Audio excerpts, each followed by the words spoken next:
உணவு தயாரிக்கிறவன் கைகள் நல்ல கைகளாக இருக்க வேண்டும். இறைவன் அவனுக்கு ஆசீர்வாதம் நிறைய கொடுத்திருந்தால் அவன் கை நல்ல கையா இருக்கும்.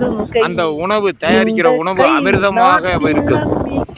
உணவு தயாரிப்பவன், உணவு சமைப்பவன், உணவு பரிமாறுகிறவன், இப்படியெல்லாம் இருக்கிறார்கள். இவர்கள் கையெல்லாம் அமிர்தமாக இருப்பதற்கு இறைவன் ஆசீர்வாதம் கிடைத்திருந்தால் அந்த உணவு அமிர்தமாக இருக்கும்.